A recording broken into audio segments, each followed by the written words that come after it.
Hey everybody, welcome to BrickVault. Today is another LEGO Top 10 MOCs of the week. I'm pretty excited about this episode in particular. Lots of really fun builds. And like always, if you want your LEGO MOCs to appear in our episode, you can send your pictures to brickvaultfanmocs@gmail.com. And let's just jump right in with the first build. This one's kind of small, but I love those builds that are sort of a moment in time captured. And what a better moment to capture than an explosion. This is Mission 13.1, Heroes of Muunilist. And it looks like we've got a couple of clone troopers. That guy seems to have found a mine. I think he was actually scanning for a landmine, but too little too late. Probably disguised underneath the wreckage of a downed battle droid, if I had to take a guess. Lots of fun, subtle details. I like the helmet sort of coming off the one clone trooper that's leaning back. And of course, the body parts of the battle droid sticking off the ends of those antennae is really cool. The builder is Eddie Plu, and I highly recommend that you check out their Flickr as well as the Flickr accounts of all of these builders that are featured in this episode. Remember, all of those links are in the description below. The next build is Nerf By Pistash. This is an awesome Nerf gun. I'm not sure if it's based on any existing model of a Nerf gun or if this is just some fun sort of creative liberty. Either way, I don't think it matters. The build itself looks great. There's some nice, clever uses for the brick separators on both the handle and the side for detailing. And this is the first time I've seen that orange steamroller piece from that one Batman set actually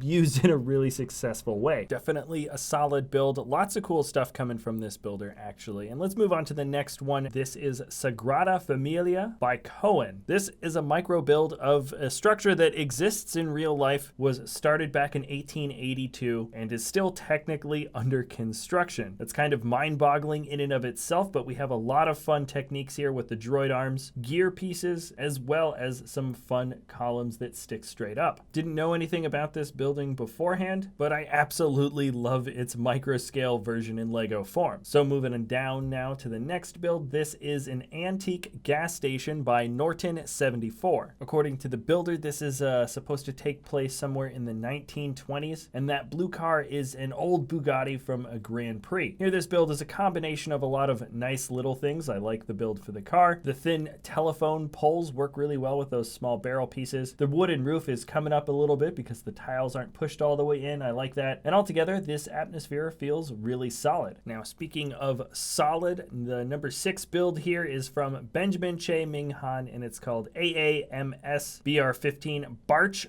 Firestarter. This detail build absolutely puts the Ninjago fire mech to shame, and for good reason. It's got awesome stance, great proportions that make up the legs and the arms, and particularly I like that shape of the head the most. The back is missing absolutely no detail at all. In fact, it might even have more detailing, and there's something just so distinct about the shape of the legs used for this mech. It feels like a pretty common design. I think I've seen that before, but I think the designer has definitely perfected those proportions. Now, number 5 is a very unique build, both in sort of the style in which this thing was put together, and of course the final product that comes out at the end. Milan Sekiz has created something called Leption, which is a combination of 2 different Serbian words, which basically means airplane butterfly. That totally makes sense. It's a great build for a butterfly, and I love how there's just a little bit of extra kind of mechanical detailing. It looks like it's kind of set up like a sort of a modern day drone. In fact, there might even be a butterfly shaped drone. I have no idea. But how he got those awesome shapes that makes up the butterfly wings is pretty awesome. They are actually flexi tubes attached with some basic modified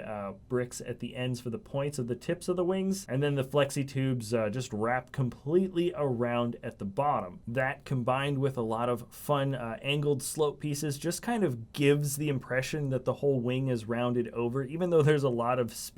And I think anybody can appreciate the palm tree trunks being used as the antenna in the front. Really cool build, a lot of fun here. And I rarely ever put 2 mechs in the top 10 creations episode for the week, but Moko has made something awesome. This is AM01, AM standing for Alien Mech. This builder is no stranger to gigantic robot builds, and this design is something wholly unique, not just to this particular builder's style, but unique to the sort of large robot genre that we generally generally see. The sleek lines that match all the way around the legs and the arms really do make this thing feel a little bit more alien-like, but I particularly like the sort of undertones of black smooth, I believe those are like tentacle or horn pieces used. It kind of makes this thing feel like it's really fast and sleek. Like in universe, this thing could probably sprint at insanely high speeds. That's just sort of the impression I get. Remember guys, these builders do lots of awesome things. Also in their flickers, please check them out. I guarantee you, you will not be disappointed. And it looks like I'm revisiting a lot of sort of my favorite builders this week. Timofey tkachev has created Rorschach New Year. No doubt this is a timely build. And though I can't consider myself a big fan of Watchmen, there is no denying that this build is just excellent, just kind of on a fun aesthetic appeal. What really stood out to me was the way the trench coat was built. It just feels so recognizable, and at this particular size, there's a lot of fun details included. And even below the trench coat, you can see some fun sort of folds in the pant legs, and you can see the cuffs at the bottom. Quite a bit of intricate detail that you wouldn't notice, or at least I didn't notice the first time around. I believe those stains on the mask are implemented by those old dragon arm pieces, if I'm not mistaken. And to be perfectly honest, the clock and the tree in the back don't really gravitate towards me as much. I'm just a really big fan of this particular build for the figure. Now, the second to last build is a really fun scene called Off the Grid by Travis Brickle. And here it looks like somebody's been living out of what looks like an abandoned bus, but also I think that is a camper trailer that's been piled on top. And really what stands out in this build is that everything just feels so lived in. There's a shower on top with the chicken. Our hermit seems to have a pumpkin patch that he's tending on the sort of second floor of the top of the bus. And there's some fun details like the upside down chest top being used as a planter box hanging off the edge of the bus. Plenty of fun details to notice when you take a closer look at this build. And I followed sort of a similar mindset when choosing my #1 favorite build of the week. This here is a really fun sci-fi scene created by the builder Vitriolem or L'Estranger Absurde. Absolutely love everything that this guy puts together. And though I don't think there's a particular type of sci-fi atmosphere he was going for in this build, you can definitely see the influences from Blade Runner, not just because of the spinner car on the roof, but we also have this awesome sort of projected, sort of holographic version of this girl that's on the rooftop there. And I don't know, it just kind of has that sort of feel about it. There's some great building techniques though. My absolute favorite thing that I saw here though is the use of those sail pieces. I believe that came from a Ninjago set, but they've been used to kind of look like nasty oozing bits of scum that have built up along the edge of this contaminated